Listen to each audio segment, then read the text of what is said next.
Waheguru Ji Ka Khalsa, Waheguru Ji Ki Fateh.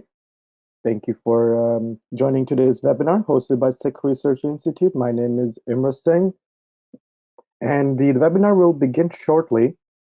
If for any reason you lose your internet connection or have to restart your computer, you can rejoin the session by using the URL in your registration email. How to interact.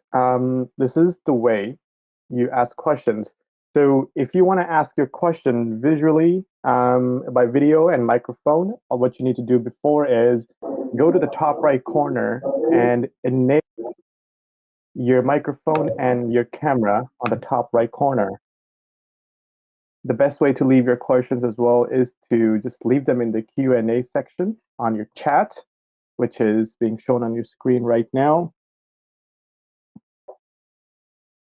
As a reminder, today's webinar is being recorded. It will be available on SikhRI's YouTube channel within a few next days. Just a reminder again, if you lose your internet because of your internet connection, you have to restart your computer, or you have to restart your computer. You can rejoin by clicking on the URL that's included in the original registration confirmation email. Before I introduce you to the presenters, here's a bit of a background of the Institute. The Sikh Research Institute's mission is to provide educational resources to Sikhs to lead a Guru-inspired life. As a global nonprofit organization, we produce original online courses, research papers, videos, podcasts, events, and books to create the largest go-to source of Sikh knowledge online. Now I would like to introduce our presenters. Ramandeep Kaur Grewal practices corporate law in Toronto office of Stikeman Elliott LLP with a focus on corporate finance and corporate governance. She is passionate about Sikh youth and community leadership, building, and regularly participates as speaker in various youth-focused initiatives. Next up, we have Harinder Singh. Harinder Singh currently serves as the Senior Fellow, Research and Policy at Sikh Research Institute. His current focus is on developing critical thinking for Sikh institutions via State of Panth Report series and developing open source decoding of Guru Granth Sahib in contemporary language for a global audience. Now, without further ado, I would like to pass it over to Ramandeep Kaur to begin today's presentation. Thank you very much, Imroz. Waheguru Ji Ka Khalsa, Waheguru Ji Ki Fateh, and welcome everyone. Thank you for joining us wherever you are connecting to us from. This is the first time we're trying this format, and we're really hoping to have an interactive discussion. The way we're going to run this is the first 20 minutes of discussion between myself and Harinder, followed by a Q&A. As Imroz Singh has said, you can post your questions in the board. You can see us. We are really looking forward to seeing and hearing from you. And so if you have the technological capability, please to set yourself up to answer your questions on the video or on audio, and it would be great for us to have an interactive discussion. So Harinder Singh, let's get right into it. First of all, happy Vaisakhi to everyone out there who's celebrating. This is an extremely unprecedented time. For the first time in most of our lifetimes, we're experiencing something of this nature. Obviously, we're talking about the COVID-19 pandemic and all its implications. I would say the biggest thing that marks this kind of time period right now is uncertainty. People are facing a lot of uncertainty, whether it's with their health of their loved ones, potentially their jobs or their livelihood, and just generally in terms of what's happening in the world. So, what are your thoughts? Why don't we start there, talking about, Vaisakhi in a time of uncertainty and how to look at that from the Sikh lens. Sure. Waheguru Ji Ka Khalsa, Waheguru Ji Ki Fateh. So Ramandeep, I think this is a good reminder for all of us that uncertainty actually is always there. Now we are confronting it with our sort of physical senses, right? Because we are so used to our daily routines that we forget about that uncertainty is always there. The only thing certain, as they say, is death. And Gurbani actually reminds us of that while we are engaged in khana, pina, hasna, sona, visar gaya hai marna. That we are enjoying great food, we are getting our sleep, but in our habitations of these, we are forgetting that death is inevitable. And what happens is when there is a death in a family or in our near and dear ones, we are reminded of that. COVID-19 is globally reminding people about the certainty of death. It is very certain. It's a question of how and when it might occur, which is uncertain, but the death is certain.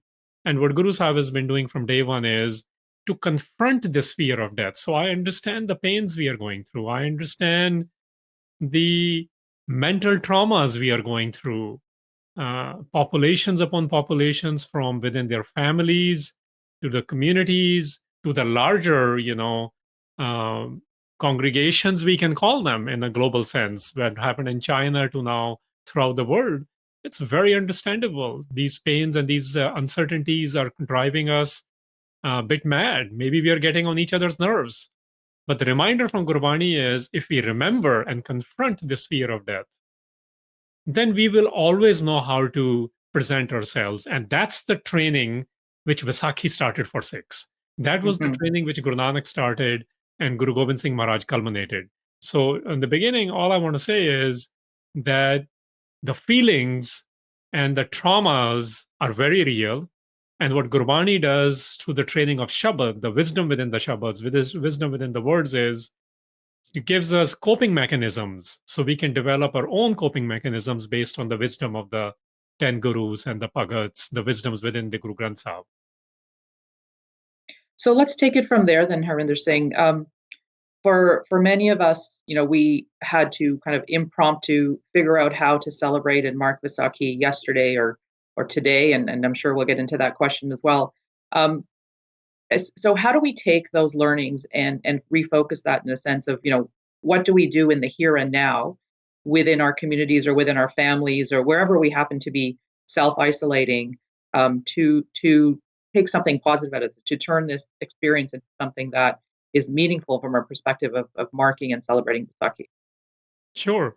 So I think just like every Vaisakhi, we have choices. And just like at the time of Guru Nanak Sahib, at the time of Guru Amar Das Sahib, I'm invoking him because the first Jod Melas of Vaisakhi started during the time of Guru Amar Das Sahib, the third Nanak, or what Guru Arjan Sahib told us to do, or what Guru Hargobind Patsha was saying, or Guru Gobind Singh Maharaj was saying. People always had choices. Just like you are in Toronto, you have your Nagar Kirtans, I'm in New York City area, Vancouver, Surrey, outside of Anandpur Sahib has the largest Vaisakhi Day parades. Wherever Sikh populations are, they've always had choices on how to celebrate Vaisakhi. Now we are actually in a position where we get to reflect more on it. I think there has been marches and the parades and the neo globalization has created a different element of Vaisakhi, which got imported from Punjab in one sense, in the Mela sense. But the Jod Mela sense, we get to now re-reflect on. So what I am trying to say is, this is really the time to go back to Guru Granth Sahib. And people who went to the idea of Shabad at the time of Guru Nanak, their celebration changed as well. So Guru Nanak didn't say to people, don't go to the Mela, for example, which is the kind of debates we get into these days. He didn't say, don't enjoy the life, don't enjoy the food, don't enjoy the new dresses, because that's what people used to do in the post-harvesting festivals of Vaisakhi. So similarly now, we can do what we were doing last year, but because of COVID-19, we are not getting to do those. This is a time to reflect, how do I really want to celebrate Vaisakhi, rather than a jathedar telling me what to do, my parents telling me what to do, or a local parade telling me what to do. Those options always existed. So I would say one thing to do is really at a personal level reflect what Vaisakhi is to me, and then have a conversation within your families about how I want to celebrate Vaisakhi. You can do it by invoking all sorts of things. For some people, they're culturally involved. So they will say, you know what, this is when the Jallianwala Bagh massacre happened. For some people, it's important to see how in Sikh Eid started. So they will read the Barama of Guru Nanak Sahib. And Guru Nanak Sahib says, Vaisakhi is the time to meet the Prabhu. Vaisakhi is Prabhu Pave. These are his words. He says, this is the time to meet the Prabh, the divine, the Ikovankar. And how will you do it? Sabad Surtman Mana. So basically, in our mind, in our consciousness, the Shabad wisdom, when it starts to enter, this is how we will meet the divine. So my point is that we all have these options. We can do it by singing Vaisakhi de Pangde and go to the Toll academies, which is another option. We can invoke Jallianwala Bagh massacre. Those of who are identifying with the downtrodden communities within India and globally, you will be invoking Dr. Ambedkar today as well. Today is his birthday. So the cultural celebrations are part of your sort of ecosystem. Where Sikhi enters your ecosystem is, if you invite into it, is how to take that celebration to the next level by starting with reflection. Yeah, no, that's a very good point. But let's break that down a little bit more for people who are at home. I mean, the reality here is that some of us have the privilege of being with our family or our friends. Others, and I know like yourself, you're separated, from your family. And many people may be entirely alone if they work or they study far from home, and they found themselves now stranded, unable to go anywhere. So, practically, let's break it down into smaller steps. And I think that's a good message is, we can take this opportunity to focus on what we haven't historically been able to focus on. There's a lot of noise. It's a very busy time for many people around Vaisakhi. Typically I remember month of April is filled, the calendar is filled with social events, with community events, with dinners, with obviously the Nagar Kirtan. And this is the first time in my lifetime I'm sitting in April for the entire month at home. We celebrate Sikh Heritage Month here in Ontario in a very big way, and all of that's online. But let's break it down practically to as a takeaway, something that meaningful that people, some ideas, and you've given some that people can take away and break down and make this memorable. Let's look at the positive and how we can turn this into a learning experience. So if you want from a Sikh inspirational angle, the number one thing to do is start with what Guru Nanak Sahib told us, which essentially is the doctrine of Ikovankar. We really do need to go back to Ikovankar. Even the Shabad, the Hukumnama from Sri Harmandir Sahib today is actually saying this, which is where you and I come in. We'll say, why do we go back to the basics? Well, because that's the reminder. We have forgotten the basics. And when we forget the basics, the Hukumnama actually said that how do I even say who this one is? How do I even see this one who, and Guru Sahib actually is saying somebody who is indescribable? How do I relate to this one? Because this oneness also has become a fad as well, right? So this declaration of Guru Nanak Sahib, Ikovankar hai ki, utthe, there's a very clear injunction, and I cannot make it any simpler than this because everything else will be my or other people spinning. And the Hukum today said very, very clearly, the way you get to do this, the way you get to relate to Ikovankar, because Vaisakhi is about externalization of that relationship. The relationship which is occurring within your mind and it's coming out in public in the form of a Khalsa. He says the only way, Guru Sahib is saying the only way to do this, to be able to understand Ikovankar, to be able to perceive Ikovankar, to be able to feel Ikovankar, is to follow Gur Gobind. Now this is very interesting. Gobind is generally used for Vaheguru, or Ikovankar itself. So it's saying Go is, earth or world, or Bind is the creative force. He says this creative force, which is in the embodiment of the Guru, which means the Shabad, the wisdom of the Guru. So essentially what Guru Sahib is saying is, look, if you really want to mentally, emotionally, physically, psychologically, in your surroundings, within you, want to relate to Ikovankar, the way to do that is follow the wisdom of the Guru, which is for us contained in within Guru Granth Sahib. This is one line simple answer. There's a one line simple question and one line simple answer. So really, we have to go back to the basics. And by the way, this is what Guru Nanak started. Not everyone got to meet the Guru physically, but those who wanted to meet the Guru, they did it through the Shabad, right. Whether they were sitting in Sri Lanka at the time of Guru Nanak Sahib, or whether they were sitting within Punjab at the time of Guru Nanak Sahib. Now, I'm going to relate this quickly to Vaisakhi of 1699. And then what happens at the time of Guru Gobind Singh Maharaj, when we bring history into it, is because the Shabad has spread, you see, this is the geopolitical sort of a global affairs of the time. This is the South Asia, from Saudi Arabia to Sri Lanka. By that time, Guru Gobind Singh Maharaj is institutionalizing Khalsa on the Vaisakhi of 1699, 300 years later, roughly. People from all those places came who had not met the Guru physically, but who had heard about the Guru, and in their mind, in their psyche, a place for Shabad had entered in their consciousness. So this is where the physical gathering really becomes powerful, when in our minds, in our consciousness, the Shabad enters. So let's take it in a slightly different angle for a couple of minutes. And just a reminder for anyone who's just joining us, we're having a live interactive discussion with Harinder Singh. In a couple of minutes, we'll be opening up the floor or the presentation to questions from those of you who are logged in. So please feel free to post a message in the Q&A section of your web interface. And if you're comfortable with it and you're able to, we'd love to see you or hear you in person as well. Ask your question. Reminder to just give us your name and where you're joining us from. We've got a great attendance this morning, and it would be great to be more interactive and for us to be able to see and hear you. So Harinder Singh, one thing we can't ignore what's going on right now in the larger diaspora is, of course, the plight of Sikhs in Afghanistan. It's rightfully taken up a lot of our attention in the last few weeks, particularly because of the horrific attacks that happened in Kabul. Let's talk about that for a bit. There is a collective sense of anguish and despair around people's inability to assist in that respect. So why don't we talk about that? What can we do? What are you hearing, first of all, in terms of what's happening in the community, what people are talking about, and again, how can we reflect and what can we do in terms of some sort of a positive contribution as opposed to just sitting and feeling frustrated and angry as many of us are.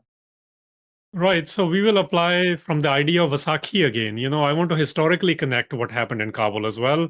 So one of the earliest hukumnamas of Guru Gobind Singh Maharaj was actually to the Sangat of Kabul, I think roughly in May of 1699.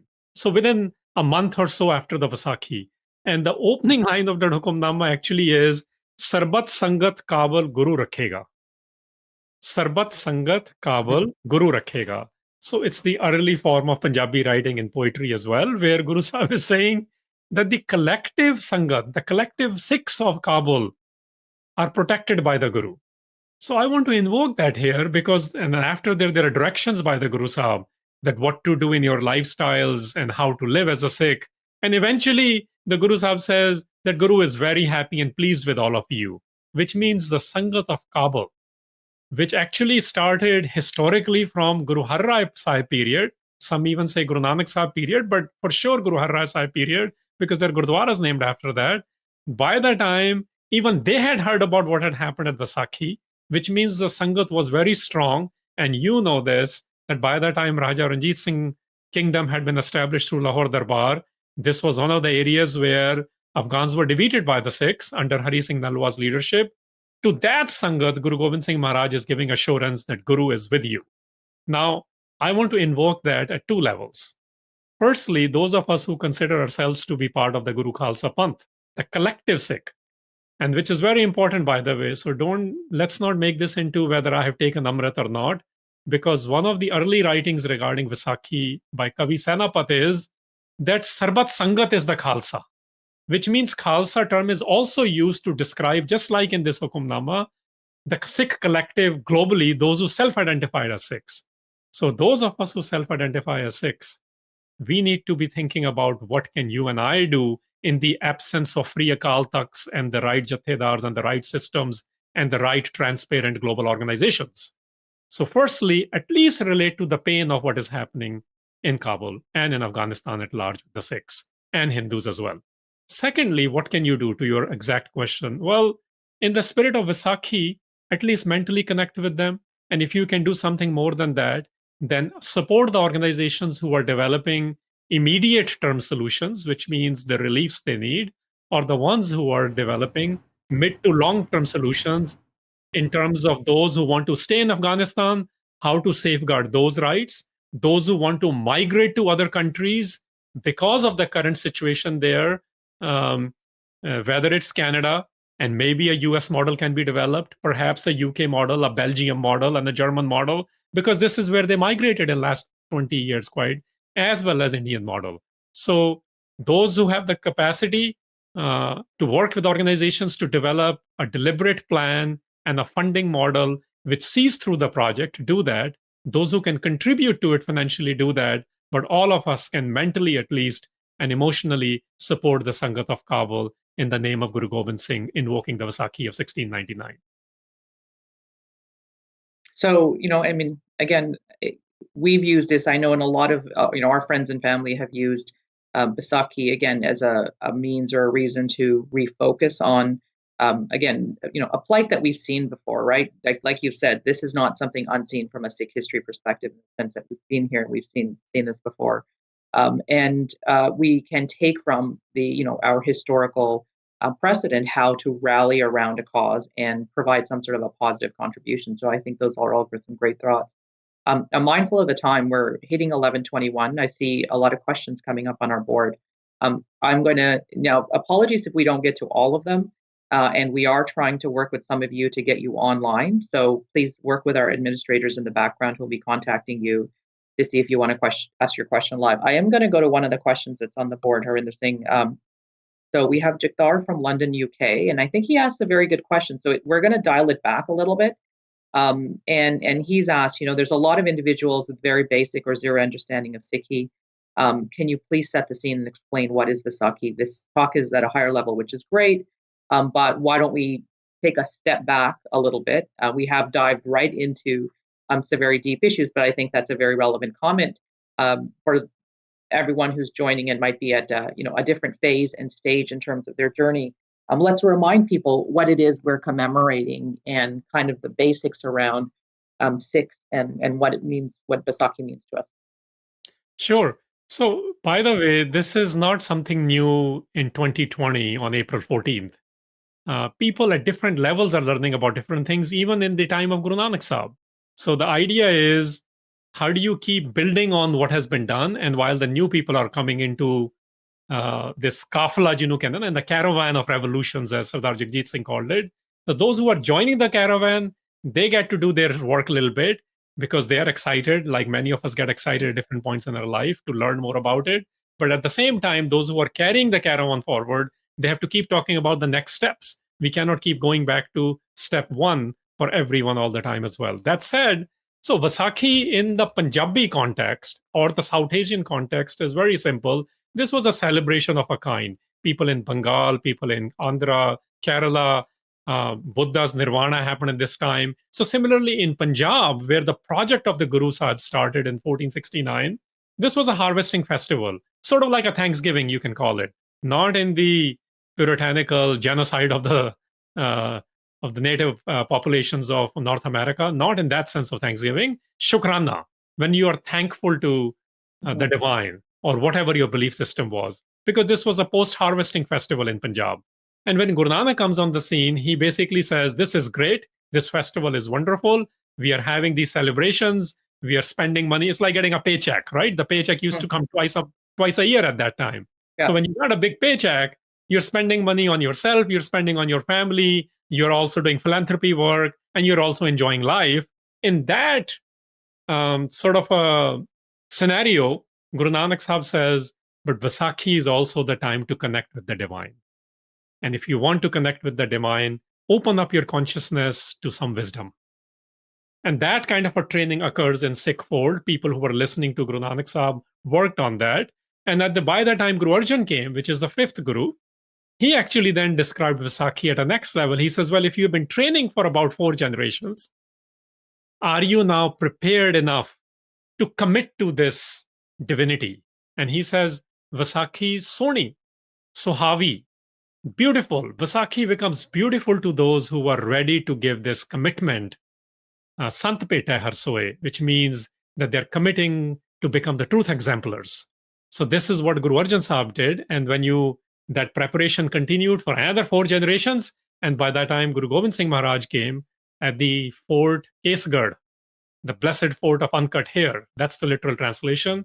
At Sri Anandpur Sahib, this is the town which was founded by Guru Tegh Bahadur. In that town, there was an open invitation, and Guru Gobind Singh revealed the Khalsa. He did not create the Khalsa. He never said that.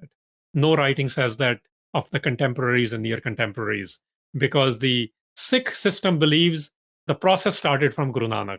So Sahaje Rachio Khalsa, Sahaje, which means habitually, slowly, this was happening. And what Guru Gobind Singh did was, on the Vaisakhi of 1699, he developed a new archetype. This is what psychologists will call it today, that he developed a blueprint for how to become an ideal being, and he called that the Khalsa, which I will end with just only two elements. One is Khalsa means somebody who is flawless, viceless, free of vices. That's one meaning, which sometimes is presented as pure, but I don't like to use that word because that causes this idea of superiority complexes, which gave rise to what happened in Nazi Germany and are again rising throughout the world in this extreme right and alt-right global world. So this is not about purity in that sense. This is about becoming excellence yourself. So Khalsa is vice-free, flawless. And Khalsa also means, both in Arabic, Khalisa, which means the one who is directly connected, the one who is sovereign. So somebody who is vice-free and who is sovereign is what the word Khalsa is. And this is what Guru Gobind Singh then ordained, that those who want to mentally develop themselves and at some point are giving their allegiance to the Guru, this is what their lifestyle needs to be, that while they are in love with the divine, they're following the Ekuankar forces, they are also becoming the caretakers in the world, things which nobody would do.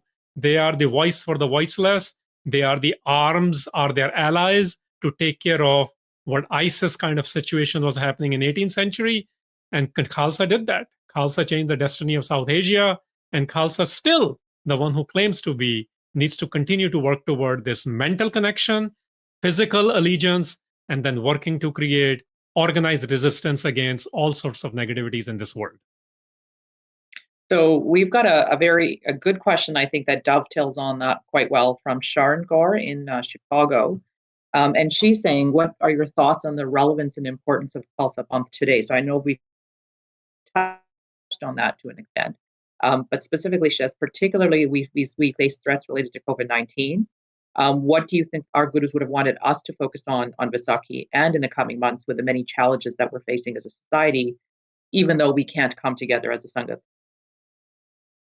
That's great. I really like this because we actually have a lot of evidence on that. We have the evidence from Guru period and post-Guru period, because sometimes within the Guru period of 1460, 90, 1708, we sometimes think, gurus were perfect beings. This is how they dealt with things. Well, they told us to take care of what is in front of you. So COVID-19 and the Vaisakhi of COVID-19 is happening this year. We would be told to do the same thing. Mentally clean yourselves and then use all your faculties, physical, intellectual, and monetary, to take care of the COVID-19 situation. So whether it means supplies, or whether it means helping the vulnerable and the needy, or whether it is creating solutions on logistics. That's a simple way to put it. Now we have a post-Guru period, which is, I think, more applicable to us currently, because we don't have a single authority telling us what to do.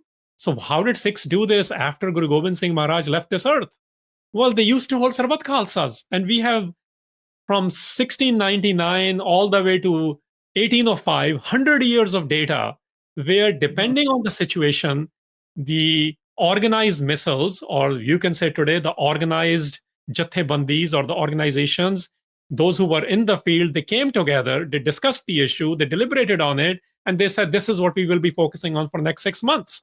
And sometimes that meant to just think about a particular issue in front of them, which was economic issue or a political issue. Sometimes it was a survival issue. So in the absence of Sarbat Khalsas today, we at least can be deliberative in our homes. We can be deliberative in our organizations. And when enough of us do that, we can provide solutions to COVID-19 situations as well. So I would say we have mechanisms available to us. We don't have mechanisms available to us currently because of what has happened within the Sikh community, because of the interferences of the state and the breaking of the processes. But you and I, at minimum, have an option to be deliberative. And then, based on your physical ability and your political will, be able to contribute to the what COVID-19 has created, which essentially means physical contribution, intellectual contribution, or monetary contribution. Mm-hmm. And we have a I think it's more of a comment than a question, but I'll raise it and maybe we can go on. There's lots of questions coming on. So just a quick reminder, feel free to post your question in the chat board. I've gotten a number of messages that people may have logged off and the system is over capacity. They can't log on. Please restart your computer. We have quite a bit of capacity. And so if you're getting that message, it's an error message. So if your friends and family aren't on and you're getting messaged by people, just let them know they may need to do a restart. Or if you were in the system and you left and are trying to come back, you might need to do a restart as well. So we have an observation from SikhRI, who is saying, how can we associate the idea of hukam to the current times in society? People all around the world are questioning the idea of God and why we're facing this situation, why this is happening. But in Sikhi, we know that hukam and the divine energy are very similar. And how can we use a Sikh definition or concept of hukam to relate to the current situation and maybe help people to figure out? He's saying help humanity to figure out their role in nature post-COVID. Yeah, this is excellent. I think this is very real question as well. This is where we don't have any answer per se. We don't even have options many a time, but we do have some guidance here. And we have a guidance from the life of Guru Nanak Sahib himself. And I will invoke that when he saw, firstly, let's actually give a direct evidence of this from Japji Sahib. He also says, Ketiyan dukh bhuk sadmar, ehpi daat deri datar. So many people are dying in pain every day. So many people are dying of hunger every day. So many people are dying because of violence every day. And all this is happening within your will as well. So first thing is acknowledging that this is actually happening, but we get desensitized. COVID-19 has accentuated. I was reading reports from feminists reporting in what's happening in India, the level of domestic violence which has increased, and police is not even taking those cases. Like, what are you worried about? So ignoring those things. Look, the violence is always there. The systematic abuse by the prisons in America in India are always there. Sometimes we just get desensitized. We turn ourselves off from it. What has COVID-19 done is it actually has brought death as a real thing for all of us. So Guru Nanak Sahib says, look, this is happening all the time. Maybe you were not aware. Now your awareness is there, or the general masses of 7.5 billion people awareness is there. How do I deal with it? And this is where what Guru Nanak Sahib does when he sees piles of dead bodies, because that's what we are witnessing now in some cities or in some modelings. So when he sees piles of dead bodies, what did he do? Because he that happened with him. And he basically says, I might not understand, I'm paraphrasing, and then I'll invoke Gurbani. He's like, look, my questioning is to the people who are doing this. But with divine, with Eko it is more about, this is your will. You know why this is happening. But I might not fully understand why this is happening, but I do need to respond to it. So this is where I will say the idea of hukum essentially is that this is the nature. We call it sometimes a divine law. Some people call it cosmic law. Now the environmentalists in COVID-19 are saying this is basically nature of things. If you are able to see Himalaya from Jalandhar city and you're able to see the dirty Ganga becoming cleaner, what does that also tell us? This has happened now, that there is something which was wrong in our behaviors, the collective behaviors of people. And when the collective behaviors are doing quote unquote wrong things, essentially, instead of nurturing the people around us, nurturing the environment around us, we have been using and abusing our relationships and the environments around us. These are the consequences of those. So the idea of hukum actually helps us to center things a bit. It is very difficult when one is facing a death in their personal sense, but this is what Sabad does. It helps us to center. It helps us to deal with situations which are otherwise very difficult. But the sign of an elevated being, a spiritual being, or as Guru Nanak calls them, Gurmukh, the ones who is confronting or facing the wisdom, Gurmukh, the one who's confronting and addressing things with wisdom, is to respond to the realities you are in while acknowledging that these are the larger consequences of our behaviors. So that's interesting, and I think it's a very good point.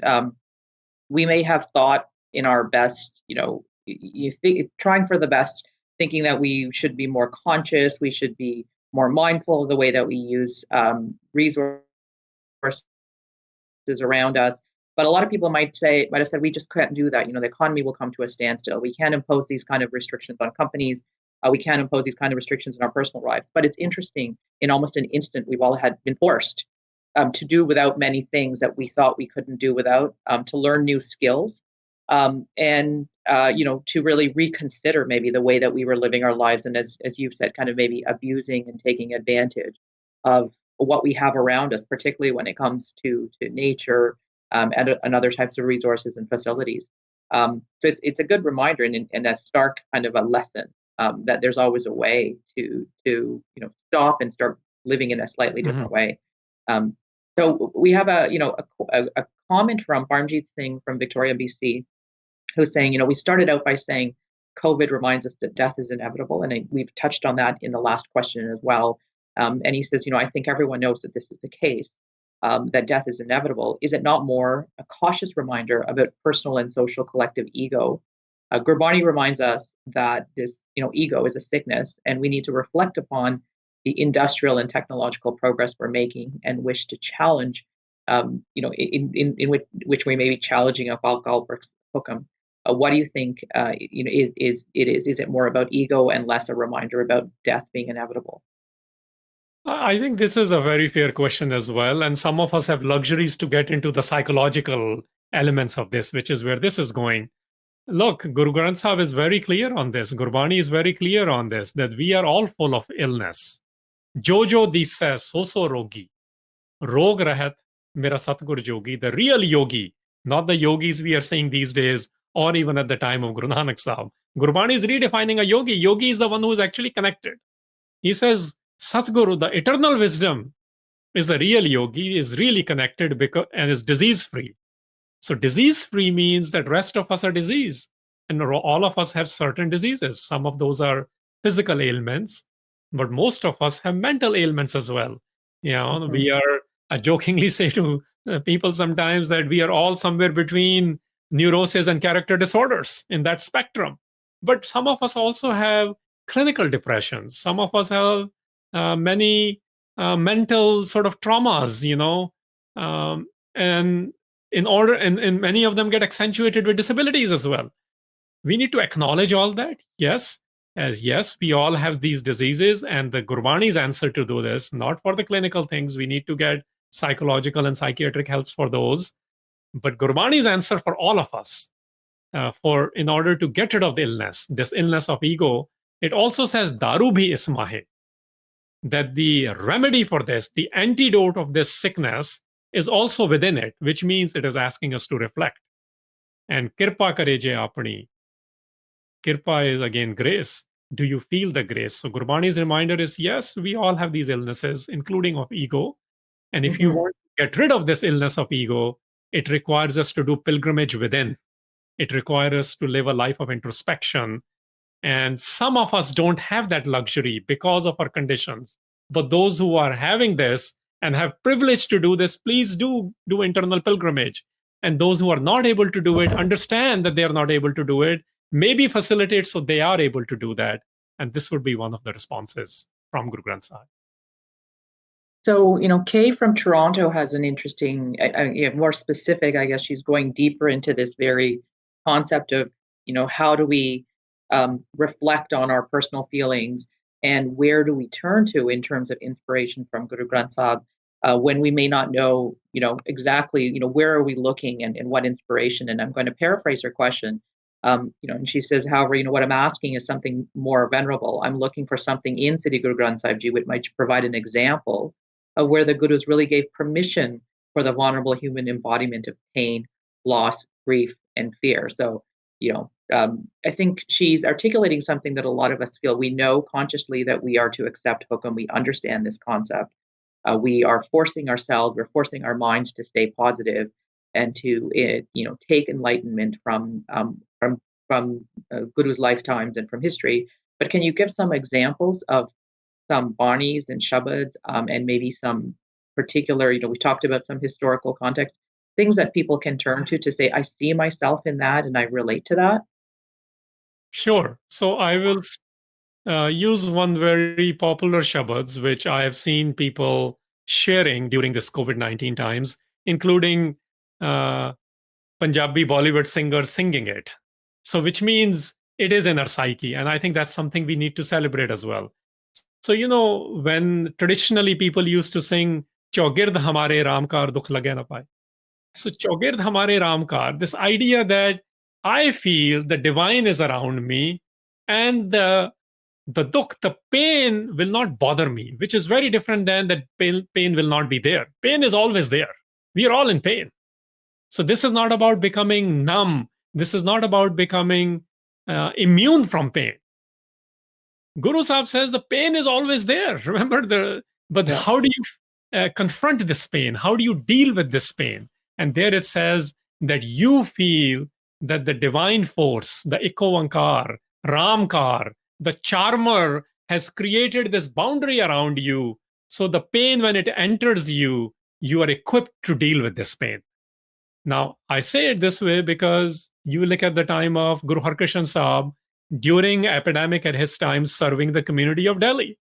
So your response comes out because you have confronted your fear. Physical death can still happen. So Gurbani is all about dealing with the fear of death. Gurbani is not about that you will become pain-free. I mean, our gurus have said on Tatti Taviz. The pain is very much there. Let me actually relate this to Guru Gobind Singh Maharaj Vaisakhi. When he says koi hai, people got scared. People ran. Some of them who were Sikhs for generations didn't know what to do because in their mind they were Sikhs, but they had not developed this coping mechanism on how to confront or how to deal with the fear of death. And then he repeats. And the chronicle says when he repeats third time, then somebody gets up. We call him today Vaisakhi. My point is, anytime there is external thing like a ISIS attack in Kabul, Afghanistan, or a COVID, which is a natural pandemic, the fears are always going to be present. But there are individuals who are connected, those who also feel the pain, but they have developed a response and they will continue with their response, just like there were people who were responding at the time of Guru Gobind Singh Maharaj.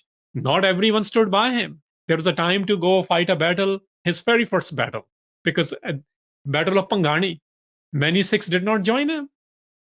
Many who claimed to be Sikhs did not join him. So this is where the allyship of others comes in. I want to bring that in the concept of Vaisakhi, because Vaisakhi is definitely a Sikh thing, but Vaisakhi is where people who connected with the divine, regardless of their religious affiliation or non-affiliation, they joined the Guru's caravan to confront the atrocities of the time. And this is where even today, what we call halwais. There was a halwai, guy who makes sweets, who joins the Guru's caravan to find his first battle. There is individual who is of Muslim persuasion, Pir Buddhu Shah. He comes with his soldiers and joins. Only one Nirmala Sadhu stays and fights. Nirmala Sadhus have never fought a battle. All of them ran away, but one stayed with the Guru and joined. And my point is, people who respond, they are not pain-free. It's not that they don't have their pain less. Remember, Khalsa means wise-free. Khalsa means sovereign. Khalsa means one who has been preparing mentally to respond to things. So this is one way to look at how to create your own responses, is that you will not be disease-free, but you will have enough mechanisms, enough instrumentations, enough mental stability and centering, enough resources and the political will to go respond to things. Right. And internally at a personal level, you feel the anxiety, you feel the pain, you may be physically impacted, but you have the tools to deal with that. You have the tools to address that, and to focus and to turn that into, something to move forward with. I'm going to just, I'm mindful of the time. We're running about 10 minutes before we're going to be wrapping up. I'm going to maybe one more question on COVID. There's a few questions that are going to take us a little bit off on a tangent, but I do want to get to those as well. Again, reminder, if you have questions, please feel free to post them on the board. We may not have anyone join us interactively today, and that's okay. We'll try again. This is the first time we're trying this type of format, and we'll continue to present these interactive type live webinars. And hopefully in the future, we'll get some more interaction from participants as well. A lot of people are facing a very personal issue in the sense that they may be healthcare workers or their family members may be healthcare workers. I've spoken to people who are considering, whether they're grocery store clerks or, transportation providers, questioning whether they should be continuing to put themselves in harm's way or thinking about their own families and their livelihood or their well-being. We have healthcare workers who are getting pressure from their families. We know that healthcare workers are going out there in droves and continuously subjecting themselves to great risk to help people who are very much in need. What message do we have, or do you have any thoughts on how for people to deal with that dilemma internally, but also potentially with their family and friends as well, who wish the best for them, but it's a very, very real fear that people have in the face of something like COVID. So I relate to that. I understand that. But it always is about confronting fear. Remember, there are people who are going to respond. So firstly, I think the first responders, regardless of their affiliations, Sikh or not, they are very undervalued until situations like these. The essential workers are very undervalued. And this is a reminder to all of us in Sikh tradition, this is what we actually salute.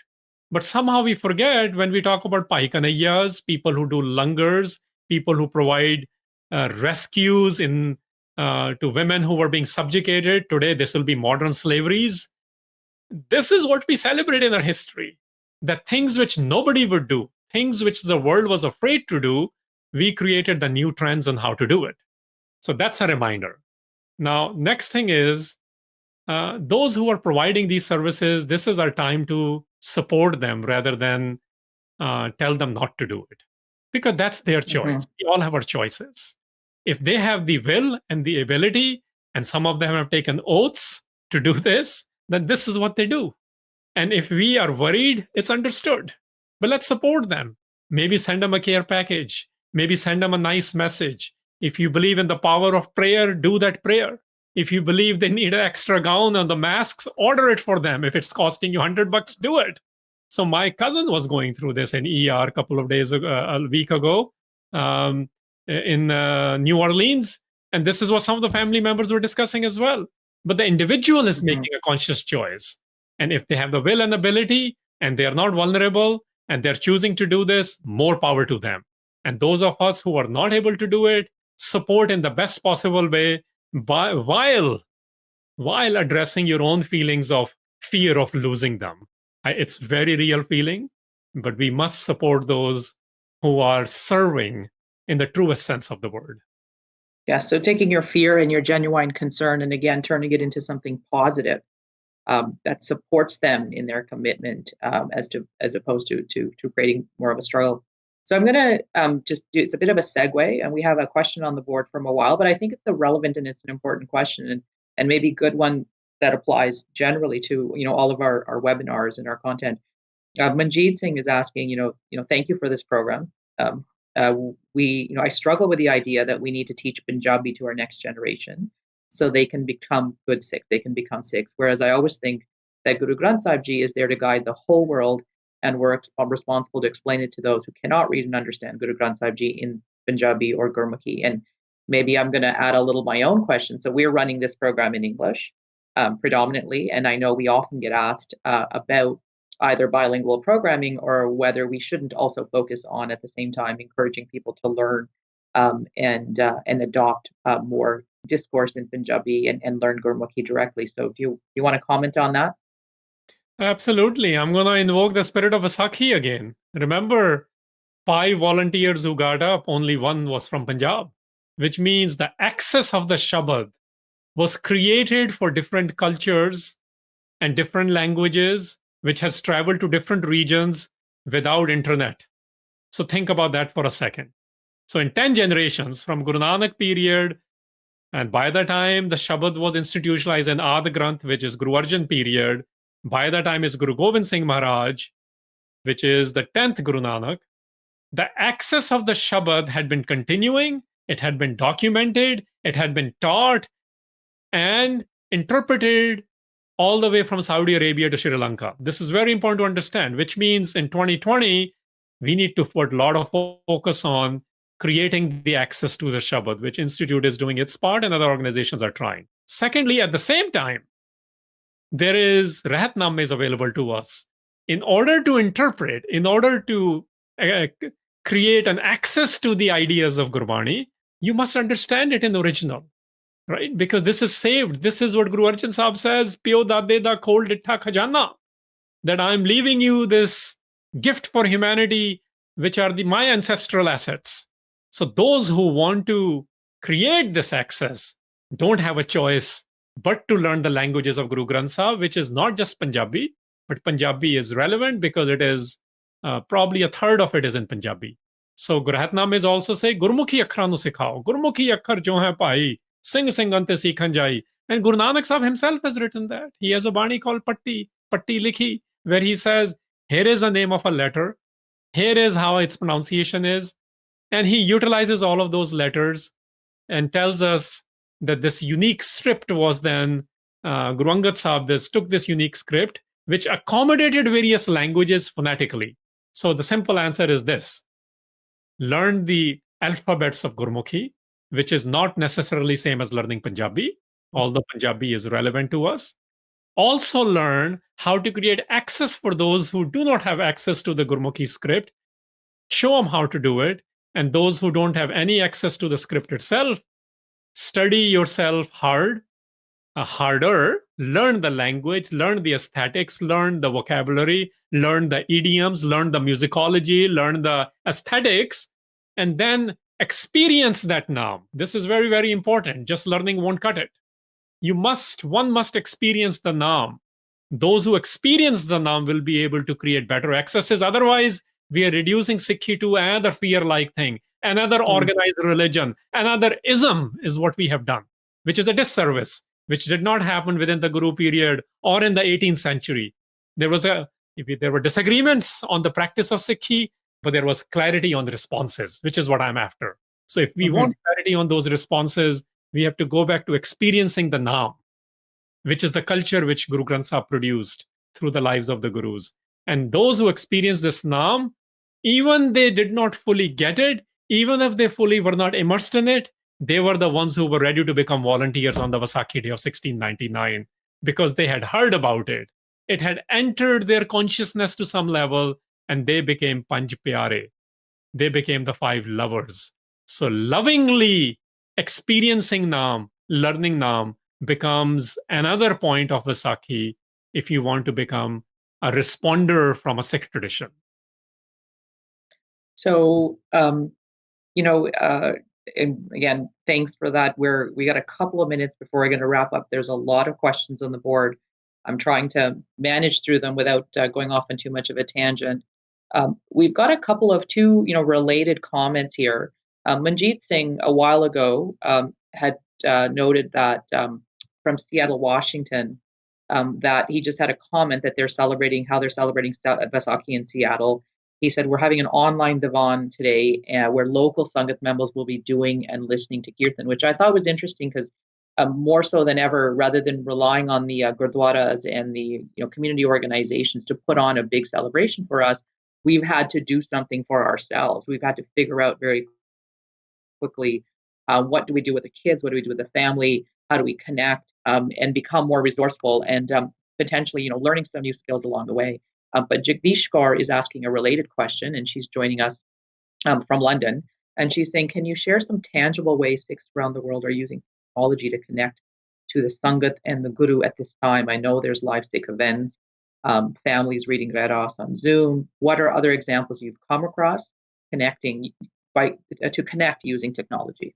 Sure. So firstly, technology is always changing. Currently, what we call technology, what we really mean is using this internet and the web of the world we are living in. Look, at the time of Guru Nanak Sahib, the technology of the time was paper. It had very little access to people. Just like 10 years ago, internet access was a problem, but now it's become big. So similarly, paper hadn't become big. So this is how the Shabad was transferred. This is how it showed up in the court of the king of Sangladeep, Sri Lanka as well, because it was written, a couple of Shabads, and person was singing it, reciting it, living it, and it invoked a discussion. So in today's technology, people are doing that, but people are also doing kirtans. People are also doing organizing how to respond. In Delhi, for example, I was part of one of the early meetings, how to respond to COVID-19 when gurdwaras weren't acting up yet, before the gurdwaras decided, these guys decided to do something. So you can do organizing. So I'm going to break it down.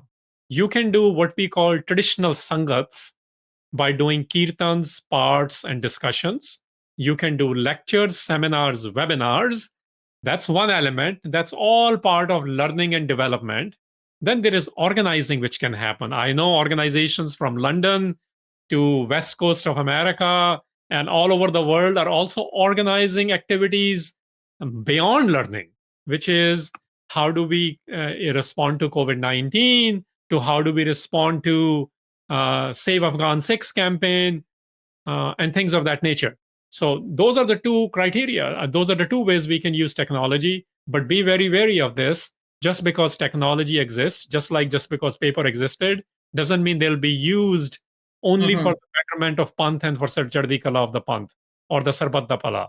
Because paper at the time of Guru was also used to create confusion by creating alternative granths, by creating banis which were not authenticated by Guru Arjan Sahab and by their own relatives and those who claim to be better Sikhs as well. So similarly, in today's technology, there's a fake news going on. There is a lot of quote-unquote prachar happening in the name of Sikhi, which might not be in line with the ideas of Sikhi. And there are people using pornography and Nazi material to enter your web spaces and create more propaganda. So be very wary of all these things. The technology is just a medium. We have to have our own systems of understanding whether this technology, the information being offered is good or not. And once we have cleared those filters or used those filters, then you can invoke this for either learning or for organizing. Right. And again, going back to a theme we discussed earlier, now that we've been forced very quickly to adapt to this new, hopefully temporary reality, we've picked up a lot of skills in terms of connecting and ways to maybe connect with family members we otherwise wouldn't have, or with sangats or with programs.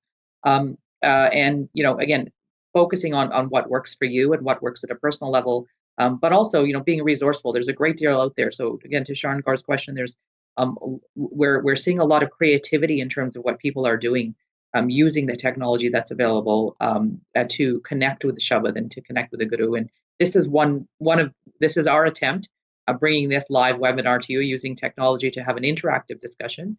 And I'm happy to say we have participation in great numbers, more so than we would be able to do if we were sitting in any particular city that you guys are connecting to us from.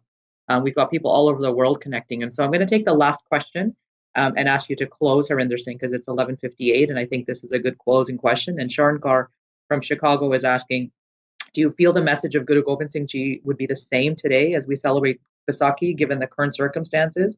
How do you think it would compare to the message Guruji sent in 1699 that inspired thousands to take Amrit? Great question. So firstly, to invoke Guru Granth Sahib, Aad Sach, Jugad Sach, Happy Sach, Nanak Hosi Pi Sach, which means the message remains the same. It is beyond time and era. The Shabad remains the same. And Gurbani is filled with this. The message is same to all people. Updesh Chauvarna Ko Sanja. So the message remains same. What issues we need to address changes, because those are circumstances of the time, the realities of the time. So the message of the Guru was same. On the Vaisakhi day, let me invoke here the Nash doctrine. And we have a lot of work cut out. We were told that day to get rid of Karam Nash, Sharam Nash, Taram Nash, Param Nash, Kul Nash. These caste ideologies are back into our homes. These doubts are back into our homes and our minds. These embarrassments of professions are back into our homes and our minds. These discriminations based on karmic ideas and other ideas have entered us. So the message is still the same. Got to clear up your mind, know how to make your decisions. And then the Sangat to the Kabul, for example, which I invoked, or what Guru Gobind Singh wrote, or others gurus wrote at the times of Vaisakhis, what to do at that time, that is always based on the needs of the time. So I would say, if you ask me, COVID-19 is a very real need. Save Afghan Sikhs is a very real need, but do not forget other real needs. The other real needs, and I'm going to invoke in the spirit of Vaisakhi here, is very simply coming down to what the Hukum said first. Very first thing for us is, I'm going to read that line. It says, Kin kahiye kyun dekhiye bhai, karta ek akat. Gur Gobind salaiye bhai, jista jape tat. Tat hunda, now we make tats to be evidence, right? Or logic. Tat actually is essence. He says, if you really want to capture the essence, it cannot be said, it cannot be described. It will only happen when you perceive it through the wisdom of the Guru. That message remains the same. And let's apply this in the best of our capacities, whether it is in the inner city killings of Chicago. That issue is very, very real. Or whether it is in how the CAA bill is being used in the politics of India, or whether the industrial complex and the right-wing fundamentalism which has risen in America. So there are hundreds of issues around us. In our realities of Vaisakhi, if we are connected with the one, in love, in the culture of Naam, then my response will be working to solve the issues which are around me, around my communities. And those issues, if enough of us do this, enough responders exist for those issues, and this is how we change the reality of the world, the consequences of the world, if we may call it, because there are enough positive forces or salsa forces in the world. Thank you very much, Harinder Singh. And I just want to say thank you to everyone who's joined us today. We really appreciate your taking your time out and connecting, and we hope you found this to be worthwhile. So Harinder Singh, I don't know if you have 2 seconds. I'm going to give you 2 seconds for anything closing. Otherwise, we'll hand it over to Imroz Singh for some final messages. Well, 2 seconds, I can just say Fateh. But before Fateh, I'm going to say, become that force, become that responder with positive energy. And positive energy, you can share. You can share your emotional and intellectual energy. You can share the assets which you have while other people don't have some of those. You can use your physical strengths. Please share those in the name of Vaisakhi. Vaheguru Ji Ka Khalsa. Vaheguru Ji Ki Fateh. Imroz, I pass it on to you to do any webinar logistics closing. Thank you for joining in, guys. If you feel you've benefited from this particular webinar, please consider making a donation to SikhRI at sikhri.org. And don't forget to tune into the Sikhcast, a podcast produced by SikhRI, where we explore the various issues and events affecting Sikhs worldwide. Thank you for joining in. Today's webinar will be ending now. Vaheguru Ji Ka Khalsa, Vaheguru Ji Ki Fateh.